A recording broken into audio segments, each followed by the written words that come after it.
जय हिंद दोस्तों, मैं कुणाल आपका स्वागत करता हूं। ये हमारे आधुनिक इतिहास के सीरीज का 24वां वीडियो है और आज का टॉपिक है सामाजिक सुधार के प्रयास भाग 2। सामाजिक सुधार के प्रयास भाग 1 में हम लोगों ने ब्रह्म समाज तथा राजा राम मोहन राय एवं आर्य समाज तथा दयानंद सरस्वती के संबंध में विशेष अध्ययन किया था और देखा था इस संस्था और इन व्यक्तियों के द्वारा समाज में क्या परिवर्तन लाया गया था, समाज की जो कुरीतियाँ थी उन पर कैसे चोट किया गया, उनके लिए क्या कानून बनाया गया, उनके लिए क्या आंदोलन किया गया था। हम लोग पहले भाग में देखे थे।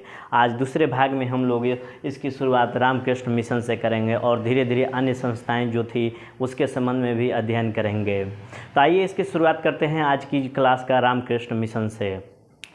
रामकृष्ण मिशन आप लोग प्रसिद्ध रूप से इस संस्था का नाम सुने होंगे जिसका फैलाव पूरे भारत में हो चुका है। हम लोग ने आर के मिशन नाम सुना होगा, तो ये रामकृष्ण मिशन उसी संस्था के संबंध में बात की जा रही है। इस संस्था की स्थापना का श्रेय स्वामी विवेकानंद को जाता है, जो कि 1897 AD में किया गया था। वहीं विवेकानंद है जिनके जन्मतिथि 12 जनवरी को राष्ट्रीय युवा दिवस मनाया जाता है। ये स्वामी विवेकानंद अपने गुरु के नाम पर यानी रामकृष्ण परमहंस के नाम पर एक संस्था स्थापित की थी जिसे हम लोग रामकृष्ण मिशन कहते हैं। आगे चल के विशेष अध्ययन करेंगे रामकृष्ण परमहंस के संबंध में।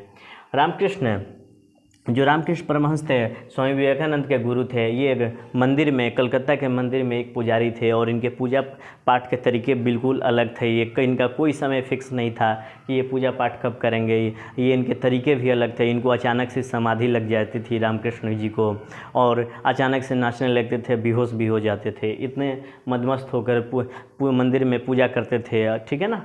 उसके बाद कहेंगे ये इन्होंने पूजा की ऐसी क्रांतिकारी तरीके अपनाए जो कि परंपरागत तरीके से अलग थे।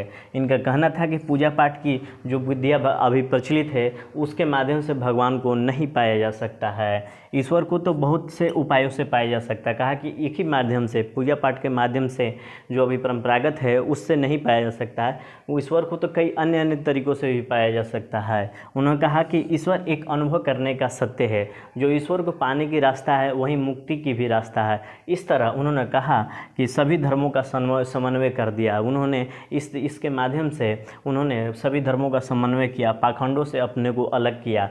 जो मनुष्य है वो ईश्वर का प्रतिरूप है, ऐसा इनका मानना था। रामकृष्ण जी का मानना था कि जो मनुष्य है ईश्वर का प्रतिरूप है। इस धरती पर ईश्वर ही मनुष्य के रूप में विद्यमान है। तो यदि आप ईश्वर की आराधना करना चाहते हैं तो आप मनुष्य की सेवा कीजिए और ये मनुष्य की सेवा ही ईश्वर की सेवा होती है।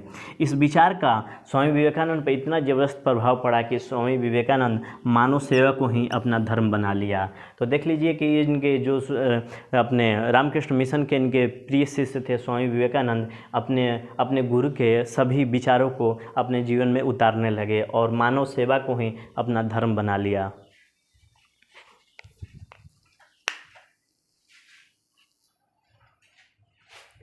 रामकृष्ण मिशन का केंद्रीय तत्व मानव सेवा है, इसलिए इसके उद्देश्यों में मानव सेवा प्रमुख है।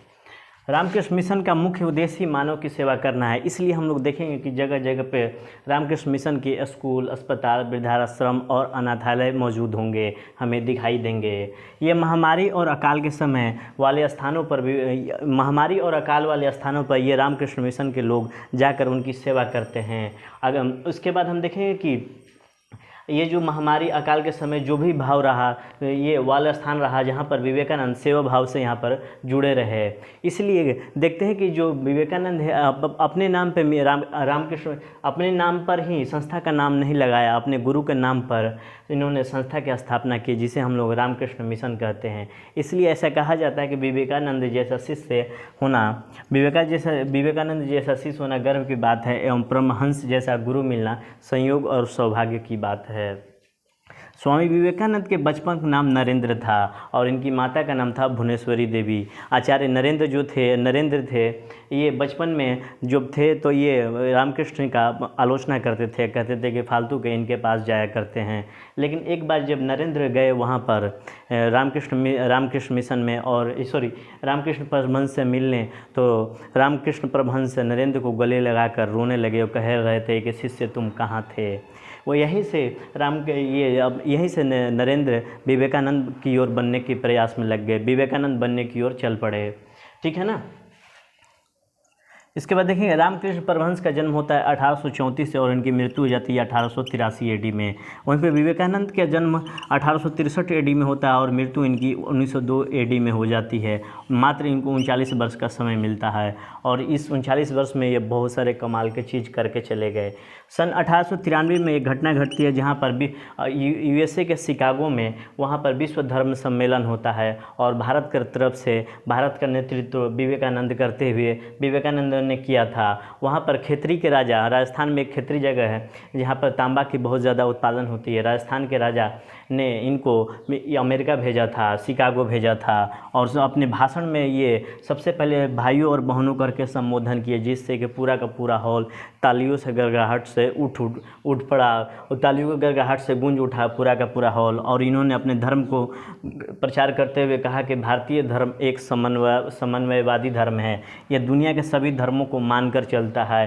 उन्होंने उपनिषदों का उदाहरण देते हुए कहा कि जैसे भागवत गीता में कहा गया है कि जिस तरह आकाश से बरसने वाला पानी जल कहीं भी बरसे किसी न किसी माध्यम से वो समुद्र में समाहित हो जाता है, उसी तरह इन्होंने जल को आराधना से तुलना किया है और कहा कि कोई भी व्यक्ति मेरी आराधना किसी भी माध्यम से करे वो अंततः मुझ तक पहुँचेगा, यानी कि ईश्वर तक पहुँचेगा। ठीक है ना। तो ईश्वर तक पहुँचने के लिए कई विधियाँ हो सकती है। ठीक है, जिस तरह से कहीं का जल कहीं भी हो, आकाश का जल कहीं भी बरसे लेकिन जाकर अंततः समुद्र में मिलता है, तो कोई भी व्यक्ति किसी भी तरीके से ईश्वर की आराधना करे, आराधना ईश्वर तक ही पहुंचती है। अर्थात ये जितने भी धर्म हैं एवं इन धर्मों में जितने भी उपासना करने के माध्यम हैं वो सभी एक ही है, उनमें कोई भी भेदभाव नहीं है। वहाँ पर विश्व धर्म सम्मेलन में विवेकानंद जी ने मानवतावाद का उपदेश दिया था। सभी बात वेदांत पर आधारित है, तर्क के आधार पर काम करना चाहिए, इन्होंने ऐसा बताया। ठीक है, आगे देखते हैं।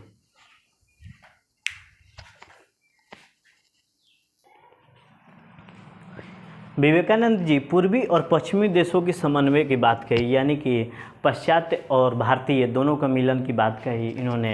ये पश्चिमी विचारों से, यानी कि विवेकानंद जी पश्चिमी विचारों से बहुत ज़्यादा प्रभावित थे। वहाँ के लोकतांत्रिक विचार, विश्व बंधुत्व की भावना, समान मानना, एक मन की समानता का सिद्धांत, जीवन स्तर की आदतें, ये सारे विचारों से प्रभावित थे और इसका प्रशंसक भी थे स्वामी विवेकानंद जी। उसके अलावा उन्होंने कहा कि अंग्रेज हमें असभ्य जंगली अंधकार से भरा हुआ देश, अंधविश्वासी और गोबर का ढेर कहा है। ये सब करके हमारे अंदर ये हीनता का भावना पैदा करना चाहते हैं, ऐसा विवेकानंद जी ने कहा।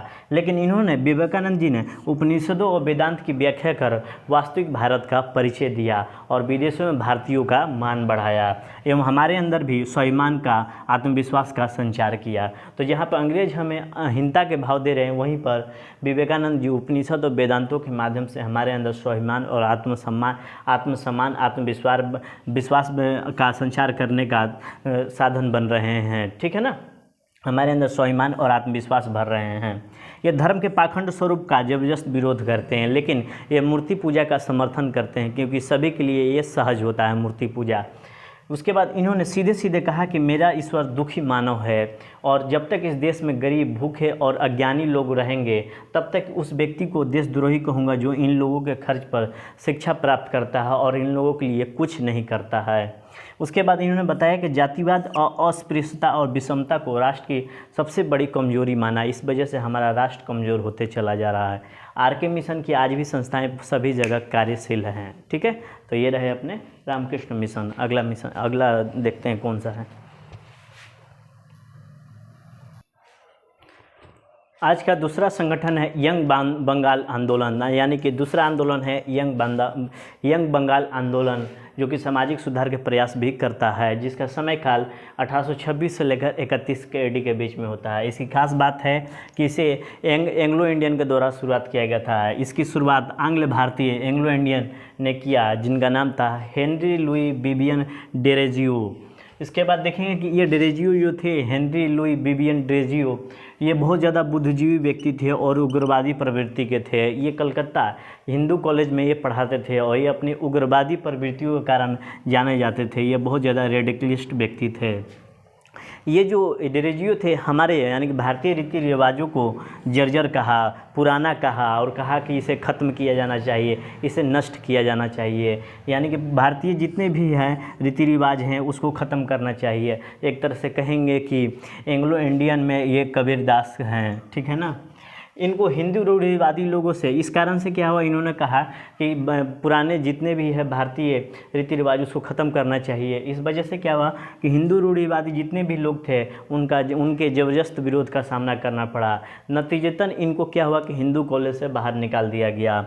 कुछ समय बाद इनकी मृत्यु 1831 ईस्वी में हो जाती है, लेकिन कुछ दिनों तक, इनके मृत्यु के कुछ दिनों तक इनके समर्थक इनके विचारों को लेकर आगे बढ़े और फिर ये आंदोलन बिखर गया। ये आंदोलन जो था राजा राम मोहन राय के विचारों से भी अधिक उग्र था, जो कि नारी शिक्षा का प्रबल समर्थक था। तो ये रहा अपना यंग बंगाल आंदोलन। इसके अलावा हम देखते हैं कि आगे जो भी आंदोलन होंगे, आज चाहे आगे जो भी संस्थाएं आएंगी, इन सब चीज़ों से जुड़ी रहेगी। यानी कि हिंदू, मुस्लिम, सिख, पारसी, बहावी, ये सारे धार्मिक समुदाय थे। इन धार्मिक समुदायों में छटपटाहट पैदा हुई। इनमें से कोई ना कोई नेतृत्व उभरा, यानी कि इन धर्मों में से कोई ना कोई नेता उभरा और कुछ इस नेताओं में से कुछ सफल हुए, और ये जो सफल हुए अपनी प्रकाश बिखरे और इतिहास के पन्नों में शामिल हो गए। तो देखते हैं कि इतिहास के पन्नों में कौन कौन से संस्थाएं और व्यक्ति शामिल होते हैं जो इन समुदाय से आते हैं।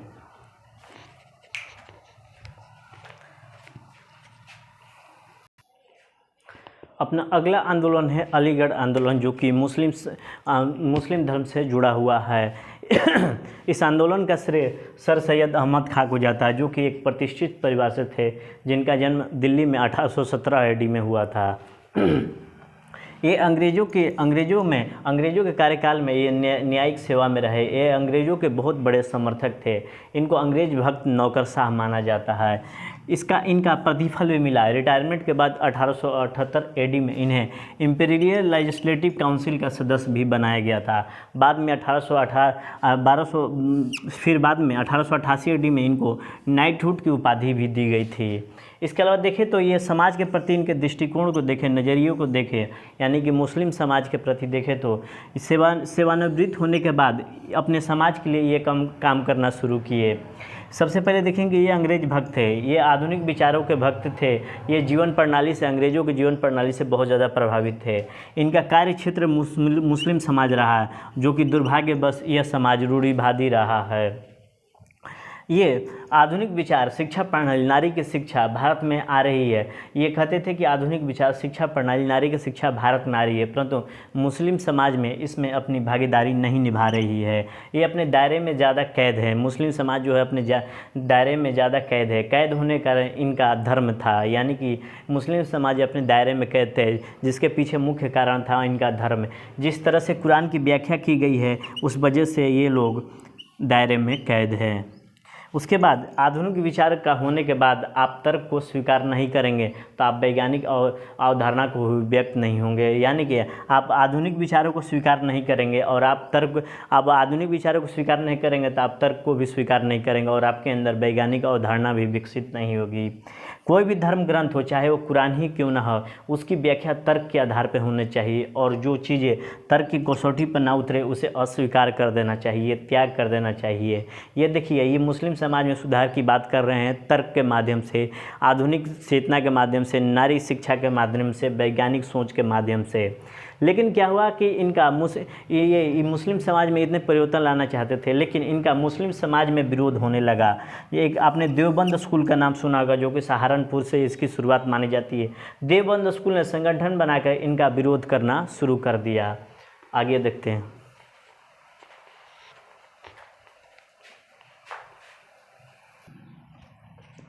सर सैयद अहमद खां कहते थे कि रीति रिवाज, अज्ञानता हमारे समाज को नष्ट कर देगी। इसके प्रति आलोचनात्मक दृष्टि रखनी होगी, विचारों को स्वतंत्रता प्रदान करनी होगी। ये जो विचारों में स्वतंत्रता, चाहे आलोचनात्मक दृष्टि, आधुनिक शिक्षा के माध्यम से ही संभव है। वो शिक्षा जो विज्ञान के आधार पर हो रही है, वो शिक्षा जो विज्ञान के आधार पर दी जा रही है, यानी कि अंग्रेजी शिक्षा नीति को ये प्रबल समर्थक, अंग्रेजी शिक्षा नीति के प्रबल समर्थक थे। ये अपने समाज के लोगों को आगे बढ़ाने के लिए ज़रूरी है कि आधुनिक शिक्षा दी जाए, यानी मुस्लिम समाज को आगे बढ़ाने के लिए आधुनिक शिक्षा दी जाने के प्रबल समर्थक थे। इसके लिए उन्होंने विद्यालय स्थापित किया। उसके बाद देखेंगे कि पश्चिम के ग्रंथों का स्कूल में स्थापित किया तथा उन्हें उर्दू में अनुवाद भी करवाया। उसके बाद देखेंगे 1875 एडी में अलीगढ़ में मोहम्मडन एंग्लो ओरिएंटल कॉलेज की स्थापना की। यहीं आगे चलकर अलीगढ़ मुस्लिम विश्वविद्यालय बनता है, जहां पर पाश्चात्य विज्ञान एवं संस्कृति की पढ़ाई की जा रही थी, ठीक है ना। बाद में आगे चलकर Mohammedan Anglo Oriental College Aligarh Muslim विश्वविद्यालय का रूप ले लिया। इसके लिए अलीगढ़ मुस्लिम विश्वविद्यालय के लिए हिंदू, पारसी और क्रिश्चियन लोग सभी दान दिए थे और शुरुआत में सभी के लिए खुले हुए थे और आज भी खुले हुए हैं। आगे चल के ये हिंदुओं के ज़बरदस्त विरोधी हो जाते हैं। सर सैयद अहमद खां, ये अंग्रेज़ों के भक्त नौकरशाह थे। अगर हम अंग्रेज़ों के विरुद्ध चलेंगे तो हमें उनके माध्यम से जो शिक्षा मिलनी चाहिए उसमें बाधा आएगी, ऐसा कहते थे। अंग्रेज़ हमें समर्थन क्यों करेंगे अगर अंग्रेज़ों के साथ हम लोग नहीं चलेंगे तब। ऐसी स्थिति में उन्होंने मुस्लिमों से कहा कि मुस्लिम समाज राजनीति से दूर रहें। राजनीति में शामिल होने का मतलब अंग्रेज़ों का सीधे सीधे विरोध करना हो जाएगा। इसलिए ये अंग्रेज़ों का विरोध नहीं करना चाह रहे थे, इसलिए मुस्लिम समाज को राजनीति से दूर रहने को कहा। ये जो घटना थी इतिहास इनके द्वारा की गई भूल मानते हैं, क्योंकि इसमें सांप्रदायिकता के बीज दिखाई देते हैं, क्योंकि आगे चलकर ये राजनीति में शामिल होते हैं और मुस्लिम लीग के माध्यम से ये राजनीति में शामिल हो जाते हैं और शुरुआत में ये मुस्लिम समाज को राजनीति से दूर रहने की बात कहते हैं। 1858 एडी के बाद हिंदू तथा 1870 एडी के बाद मुसलमानों का अंग्रेज़ों ने समर्थन शुरू किया और दोनों में सांप्रदायिक कार्ड खेलने लगा। पहले हिंदुओं को समर्थन किया, फिर मुसलमानों का समर्थन किया। इसमें अंग्रेज़ों ने सर सैयद अहमद खां को भी उपयोग किया। शुरुआत में सर सैयद अहमद खां भारतीय नेता के रूप में उभर रहे थे, लेकिन बाद में ये मुस्लिम नेता के रूप में उभरने लगे थे। यानी कि ये समुदाय, मतलब ये कहा करते थे कि ये मुस्लिम समुदाय को सर सैयद अहमद खां कहते थे कि मुस्लिम समुदाय हिंदू समुदाय से दूरी बनाकर रहे। तो देखिए कि ये सांप्रदायिकता के जो कार्ड है ना, ये खेलने शुरू कर दिए थे। इसके बाद देखेंगे सर सैयद अहमद खां के विचारों में ये स्त्री शिक्षा के प्रबल समर्थक थे। ये बहुपत्नी प्रथा के विरोधी थे और 3 तलाक के घोर विरोधी थे। लेकिन इनके विरोध में, अलीगढ़ आंदोलन के विरोध में देवबंद स्कूल चलाया गया, यानी कि मोहम्मद कासिम और ये देवबंद स्कूल की स्थापना उत्तर प्रदेश में सहारनपुर में मोहम्मद कासिम नानोतवी और रशीद अहमद गंगोरी के द्वारा स्थापित किया गया, जहाँ पर कुरान और हदीस की शिक्षा दी जाती थी और कहा गया विदेशियों मतलब अंग्रेज़ वगैरह या चाहे जो भी हो, अर्थात गैर मुसलमान उनके खिलाफ जिहाद छेड़ा, यानी कि धर्म युद्ध छेड़ा, ठीक है ना, देवबंद स्कूल के माध्यम से। आगे देखते हैं दूसरा संस्थान कौन था।